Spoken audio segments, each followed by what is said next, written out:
Mengawali karir sebagai host BPL di stasiun kesayangan Anda Global TV, Valentino Simanjuntak kini tengah naik daun berkat kalimat jebret jebret jebret yang ia lontarkan. Gaya siarannya ini dengan cepat disukai oleh berbagai pemirsa. Jebret, jebret, jebret! Valentino dianggap ikon baru sebagai host program sepak bola saat ini. Saya kenal kata-kata itu dari tempat saya bermain waktu.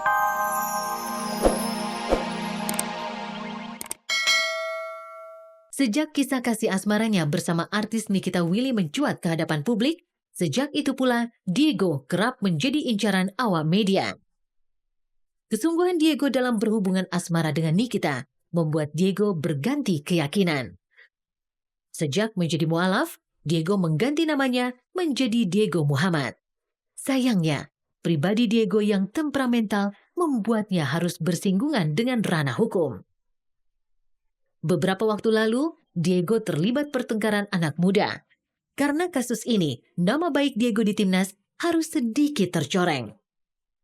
Namun demikian, kini Diego berusaha untuk tetap menjaga eksistensinya di dunia sepak bola Indonesia. Lahirnya seorang bintang dari lapangan hijau di kalangan selebritas nasional memang bukan hal baru. Di era 80-an, getaran dari pesepak bola Ajat Sudrajat sempat membuat aktris Hetty Koes Endang menjadi fans pemain dari Persib Bandung tersebut. Bahkan eksistensi Ajat membawanya turut mencicipi dapur rekaman bersama Hetty. Di era 90-an, Indonesia juga mempunyai bintang lapangan bernama Kurniawan Dwi Yulianto. Kurniawan tak hanya sukses di Indonesia, ia pun juga kerap bermain di klub mancanegara. Sayangnya, nama besar Kurniawan harus terganggu lantaran ia terkena kasus narkoba. Bambang Pamungkas adalah salah satu dari sekian nama selebritas yang lahir dari lapangan sepak bola nasional di era 2000-an. Sukses Bambang di lapangan membuatnya dapat menikmati profesi sebagai bintang iklan. Sebelum nama Evan Dimas, Ilhamuddin dan Raffi Murdianto berkibar di tahun ini, beberapa waktu lalu dunia sepak bola nasional sempat menelurkan nama Irfan Bahdim, Kim Kurniawan, dan sederet nama lainnya. Khusus mengenai nama Irfan Bahdim, wajahnya yang tampan membuatnya dengan mudah masuk ke jagat selebritas. Selain itu, Irfan juga menjalin kasih dengan model Jennifer Kurniawan yang tak lain adalah kakak kandung Kim Kurniawan. Kesuksesan Garuda Muda saat itu membuat sejumlah tawaran dari industri hiburan hadir ke hadapan Garuda Muda. Selain itu, undangan dari beberapa petinggi tanah air dan pengusaha juga hadir ke hadapan mereka. Hal ini kemudian dituding sebagai penyebab melorotnya prestasi Garuda Muda kala itu. Alfred Riedel sang pelatih amat kecewa karena undangan dan tawaran ini mengganggu jadwal latihan anak asuhnya.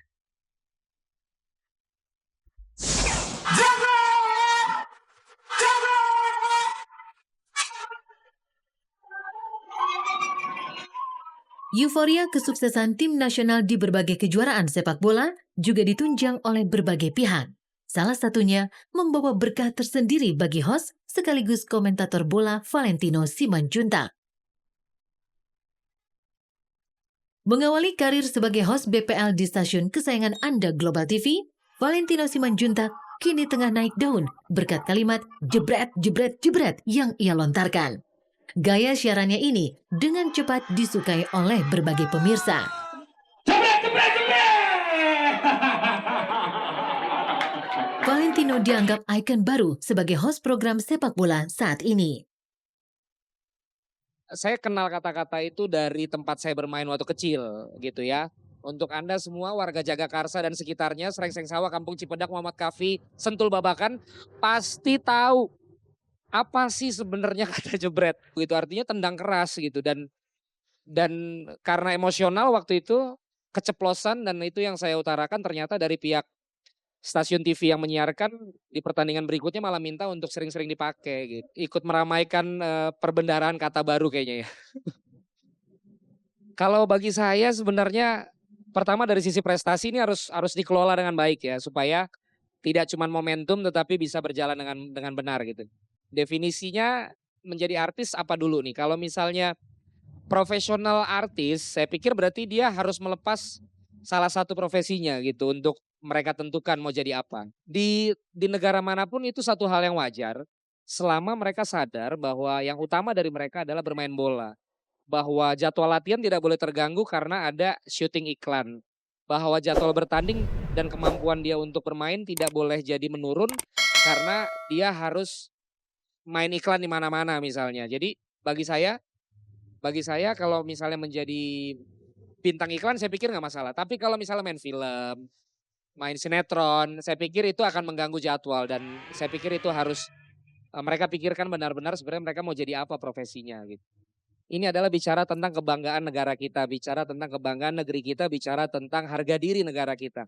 Bahkan ada yang mengatakan bahwa kalau mau melihat kemajuan sebuah bangsa, lihat dari prestasi sepak bolanya. Nah untuk para pesepak bola usia berapapun, kalau sudah membela tim nasional berikan 1000%.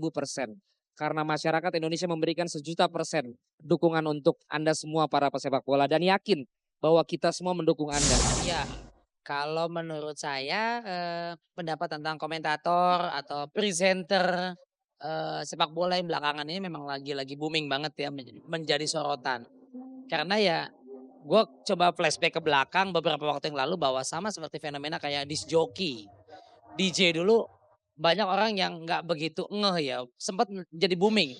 Nggak harus nunggu Tiesto datang atau Armin van Buuren gitu, atau kita mesti sampai ke Ibiza dulu baru dibilang seorang clubbers atau, clubbing gitu ya pada jadi ya DJ kemudian sekarang komentator bola. Tapi menurut gua kalau lagi booming, anget-angetan aja paling. Karena saya juga udah lama dulu sama saya almarhum Ricky Joe, teman-teman komentator juga ada Bung Kusnaini dulu ya, Bung Ropan, sekarang seorang ada Valentino Simanjuntak dengan jebretnya. Sebelumnya juga tipis-tipis lah dengan Ahai ya, seorang Hadi Gunawan teman juga. Juga ada Jeger, seorang presenter juga namanya Rendra Sujono. Kalau menurut gue ini cuman ya 3 bulan ke depan jebret ini masih ngetop aja udah syukur. Ya fenomena sesaat. Kenapa juga agak-agak cukup sangat-sangat guer banget gitu karena satu, ketika momentumnya pas. Kalau dampak dari kemenangan mereka kemarin, hampir setiap pekan mereka ditayangkan pertandingannya di TV. Kemudian imbasnya juga prestasi mereka juga kebetulan lagi bagus. Dan dampaknya juga mereka jadi sangat-sangat fenomenal ya. Pulang ke kampung sampai dapat rumah, ya Maldini, dapat 600 juta dikasih gubernur. Kemudian beberapa teman yang di Tangerang pulang disambut bak pahlawan. Kemudian Yabes pulang ke Alor di Nusa Tenggara juga disambut di arak-arak bukan mainnya. Evan Dimas juga sama. Mojokerto kalau nggak salah. Kalau gue bilang mereka jadi selebritis, mungkin lebih pas public figure ya. Sekarang figurnya diketahui publik. Gue nggak tahu apakah Taufik Hidayat selebritis. Bambang Pamungkas juga.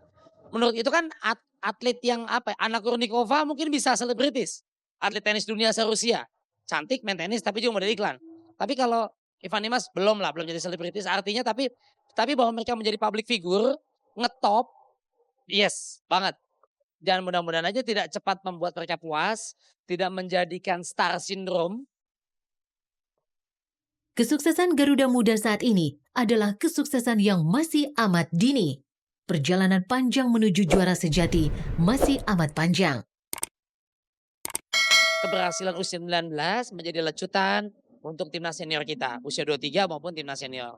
Yang kedua, untuk pengurus PSSI, semoga perdamaian yang sudah diraih kemarin ini dari 2 kompetisi yang berbeda, sekarang juga masih mungkin ada menyisakan beberapa yang belum tuntas mungkin. Ada yang ISL, ada yang IPL. Semoga bisa rukun.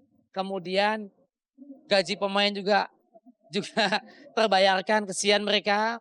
Lebih rapi dari semua unsur, lebih maju. Sehingga bisa membuat ke depannya memilih, menemukan, membentuk, menghasilkan timnas Indonesia lebih baik. Baiklah, saya Valentino Simanjuntak atau lebih dikenal sekarang dengan Valentino Jebret. Pokoknya if you're not narsis, you're not eksis. Salam eksis, Jebret. Akankah Evan Dimas, Ilhamuddin, Raffi Murdianto, dan kawan-kawan sukses menuju puncak prestasi baru sepak bola nasional? Semoga saja. Godaan dari jagat selebritas serta undangan dari berbagai pejabat dan pengusaha tak mengganggu konsentrasi serta jadwal latihan bagi tunas baru Garuda Muda yang baru menetas.